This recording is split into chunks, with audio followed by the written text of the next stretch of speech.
Last week on my Instagram page, I was wearing this very same shirt, and I played this.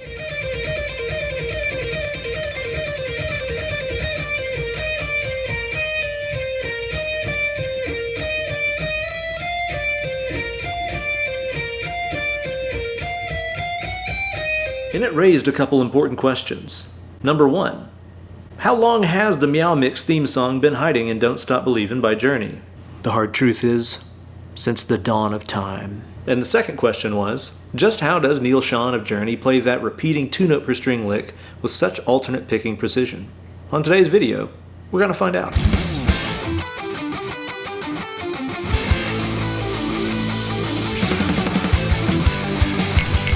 Hey there kids, it's your good buddy Uncle Ben, and if you've ever been stumped by that repeating lick at the start of Don't Stop Believin', I've got good news for you, you're not alone. This is a notoriously difficult phrase that players have struggled with since this song came out when Jesus was riding dinosaurs. Since then, it's become a cover band go-to anytime you want to make all the cougars in the den start going wild. So if you want to take one of them home, you got to start mastering this thing.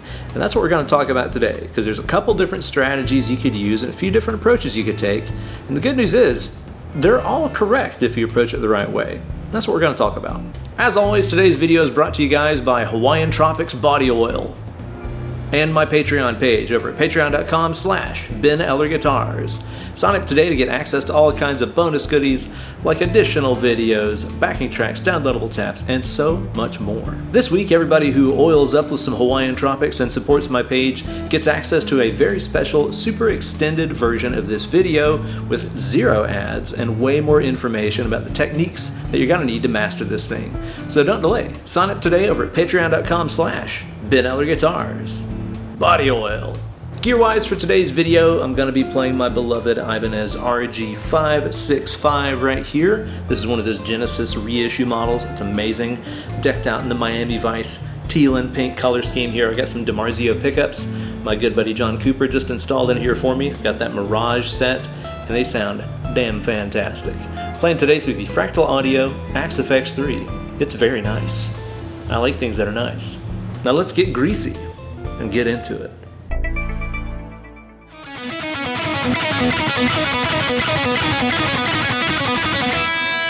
I found this great close-up clip of Neal himself playing it here on YouTube.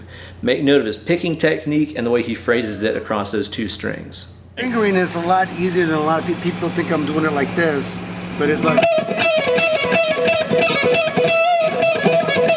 That's all it is. I think it's kind of interesting that he mentions that it's easier than people think it is because it's not phrased across 1 string. That would look something like this.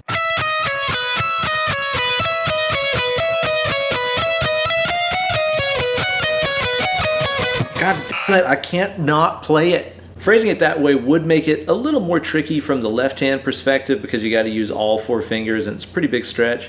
But it actually make it way easier for the picking hand because there's no string changes. Now, I'm about willing to bet the farm that on the record it's all alternate picked because it sounds like there's a pick stroke at the front of every note on there. But you might have noticed in that video and other live videos of him playing this lick, sometimes he sneaks a pull-off in there, and it makes it a little bit more of a low-impact version of the lick that's still totally valid and acceptable. I mean, hell, Neal himself does it, right? We're going to talk about that a little later on in the video, but let's talk about the picking approach first.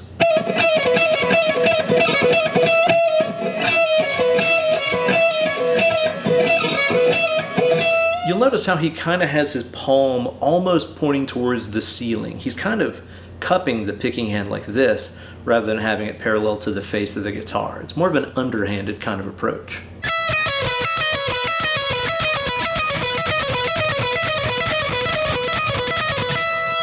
But some of you guys might recognize that as looking really similar to George Benson's approach. But the good news is you don't have to play it that way. There is an interesting perk that happens if you play with that Benson style technique though, and it's called upwards escape. Now this is something that Troy Grady has talked about extensively on his incredible Cracking the Code series here on YouTube, which I recommend you guys check out. But the basic idea, as I've talked about in many of my videos in the past, is that our downstrokes tend to go into the strings and our upstrokes tend to pop out of the strings. See the air time I'm getting on my upstrokes? That means whenever I play those 2 notes on the B string, I go down, up, And my pick is now ejected from the strings, which means it's easy to get to the G to do its 2 notes.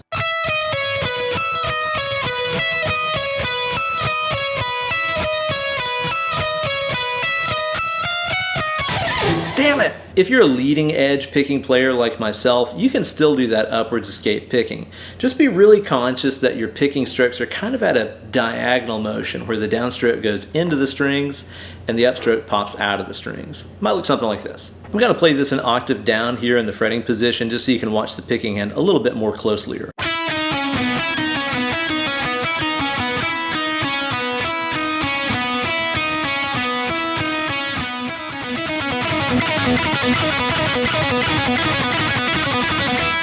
I'm gonna say this is the picking approach that will work for most of y'all.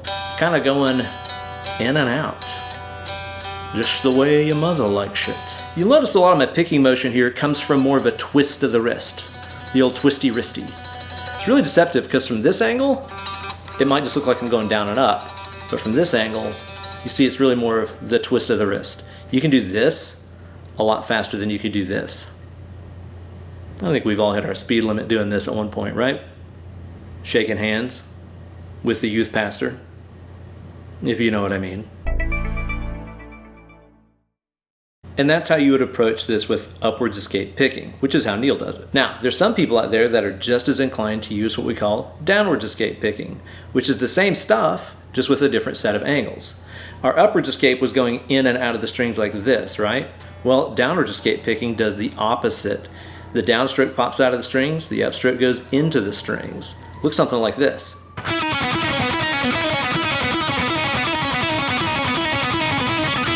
Now I know this approach works because that's how I was playing that lick at the start of this video in the Instagram clip. Totally viable.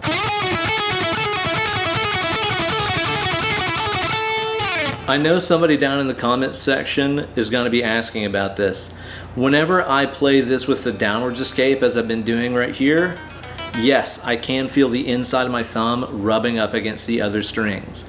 That's not even a bad thing. It actually mutes them. It keeps them quiet. Just like how your palm does back here, probably if you're doing the upwards escape version. If you're doing the downwards escape, the inside edge of your thumb kind of mutes out those bass strings. But yes, your thumb may rub the strings, and that's totally fine. If you're doing either of these techniques, the upwards escape or the downwards escape, and your pick kind of feels like it's getting snagged in the strings like a playing card in the bicycle spokes, you know, just keep trying to find one that feels smooth. That's the dead giveaway that you're doing these things correctly. It'll feel really smooth and effortless. So if you're trying this and it feels stiff, don't keep trying it. Try a different angle. You'll know you've got it when it feels smooth. The critical difference here is instead of starting off on the downstroke, I'm starting off on an upstroke instead, because my downstroke is my string changing maneuver. Check it out. Up, down, I'm out of the strings. Up, down, now I'm back out of the strings and can do that string change again.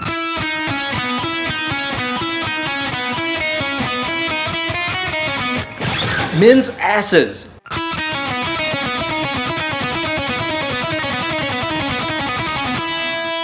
This upstroke first approach totally works. So if it feels natural for you, just go with it.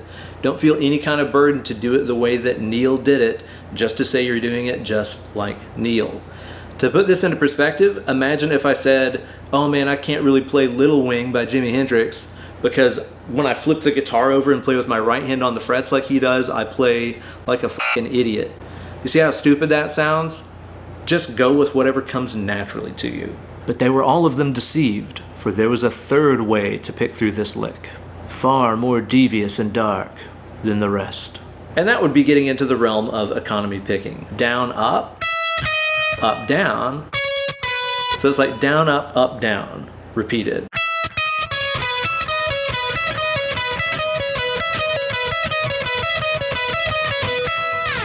It's really weird. I can feel that it is inherently the smoothest technique and the least effort technique, because the pick is barely moving if you do it that way. I just don't like it, especially at really high tempos. It's hard for me to keep the groove solid and keep that ticka ticka ticka ticka ticka ticka ticka, you know, rock alternate picking kind of sound. Your mileage may vary, And again, if that works for you, smoke it. Maybe one of you guys can nail that. Put up a video on Instagram and tag me in it, because I would love to see that shit. Now, the lower impact version of this lick that I mentioned that Neal himself uses frequently live involves using a pull-off on one of the strings. So you can start off with the B string here with a downstroke and a pull-off, and then do down up on the G.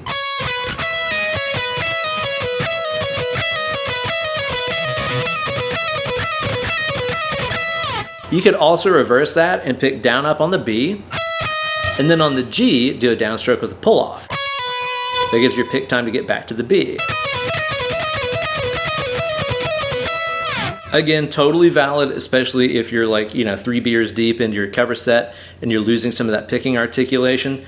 Just add in a pull off, it's fine. It still sounds really good and dynamic. Whichever approach you go with, you're gonna have to strategize your fretting hand here as well, because this is a really rapid lick. Your first finger's doing a lot of work, and you have to ask the immortal Shakespearean question, to bar or not to bar? So in other words, we could bar the 16th fret on the G and B strings with our first finger like this, and just kind of alternate putting our middle and ring fingers down on the B and G strings respectively, like this.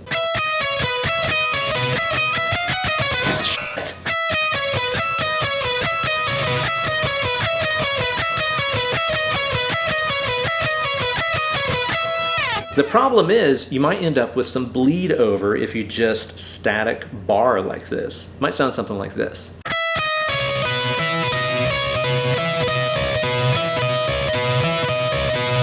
Doesn't sound really clean and articulate because this note is still ringing out when you pick that note right there. So it can sound kind of messy unless you kind of rock the first finger back and forth like this, kind of popping and locking like it's doing the worm, you know? Now you can also do this with your fingers coming on and off, kind of like what I tend to do. I like this approach because it's one movement for one movement. My left hand makes a move at the same time my right hand does. Then my right hand makes a move at the same time as my left hand. Both hands kind of naturally stay in sync because they're always working together whenever you play it with that approach.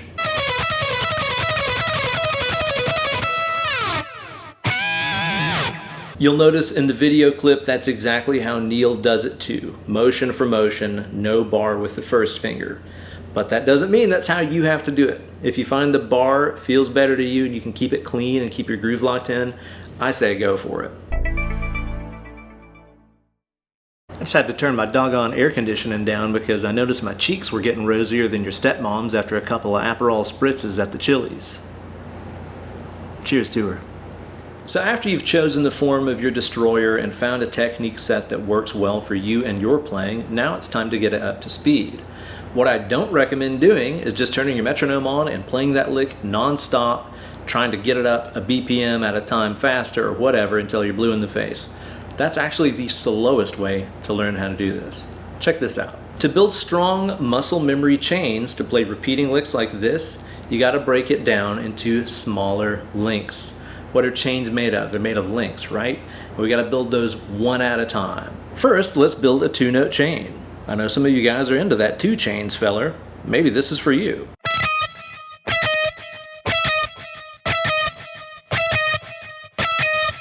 You'll notice how I'm playing the 2 notes and then freezing, right? There's a reason behind that freezing. What I'm doing here is looking down at my picking hand and checking if my upstroke popped out of the strings and got me above the G so that I can do the next part of the lick.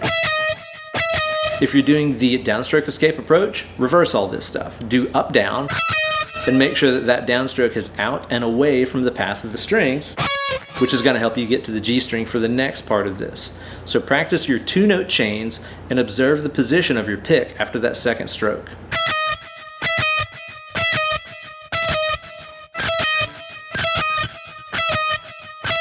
After this, we're going to turn it into a 3 chain by grabbing the next note on the G string.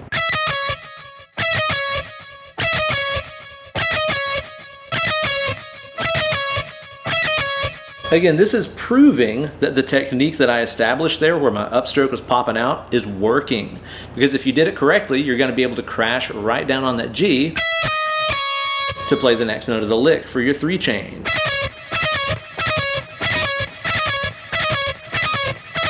Downstroke escape will look something like this.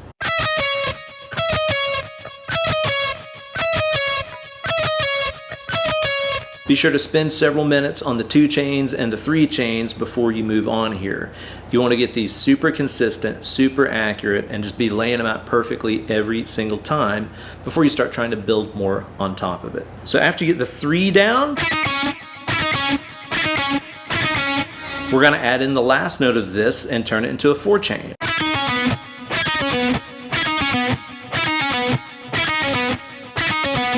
And again, after I play that last upstroke there, I'm looking down at my picking hand to make sure that it's out of the path of the strings, and I'm programming good muscle memory here. Or if I'm doing this upstroke starting, I want to see that downstroke out and away and kind of under the B string, meaning it's going to be really easy to snap it in for that upstroke that restarts the lick.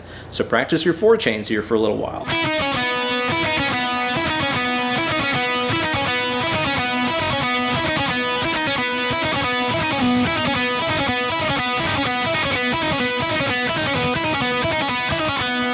Right now you've formed the first link of the chain, all 4 notes, right? Now what we've got to get it doing is going around to start the next link of the chain. And you're going to do that with a 5 chain. All 4 notes of the lick, and then you just land on the first note of the lick. It's going to sound like this.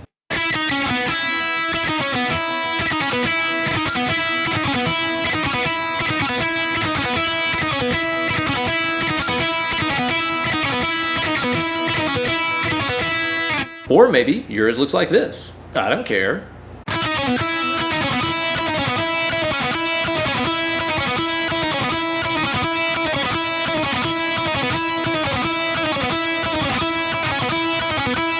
We've taken a link and we've started joining it around another link.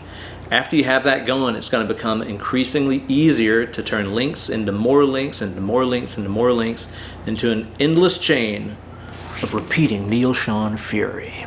Now, as you practice this, you might find your brain kind of going numb as you do that lick over and over and over again. I recommend changing it up. Just let yourself be ADHD about it. Move this around to different areas of the neck, move it around to different string sets, and even different fingering combinations. Your pick doesn't know any different. It's going to be doing the same motions, but just keep it interesting for your mind and your ears and your arm hands by changing up the fingerings. Maybe I could do like a repeating minor pentatonic lick, a la Zakk Wild. Damn it!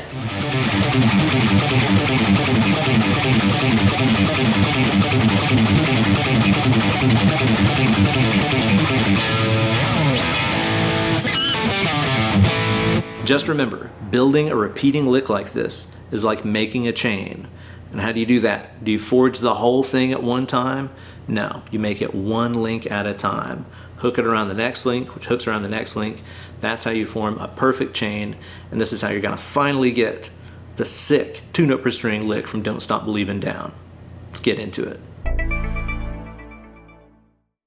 Thanks so much for liking the video. Be sure to subscribe to the channel while you're here and ring the bell for notifications every time I upload a new slice of fried gold right here for you. If you like what you seen and you want to get even more out of it and access to hundreds of exclusive posts, be sure to check out my Patreon page over at patreon.com/BenEllerGuitars. Even just $1 a month gets you the goods, access to all the guitar Illuminati secrets. So don't delay, sign up today, and I will see you guys there. Thanks so much for watching. Be sure to upload a video of yourself shredding through this lick over on the Instagram and tag me at BenEllerGuitars so I can check it out, and I wish you guys luck. Now get away from the computer, grab that rock guitar, and get to mashing on it. Let's click it. More picking. Now.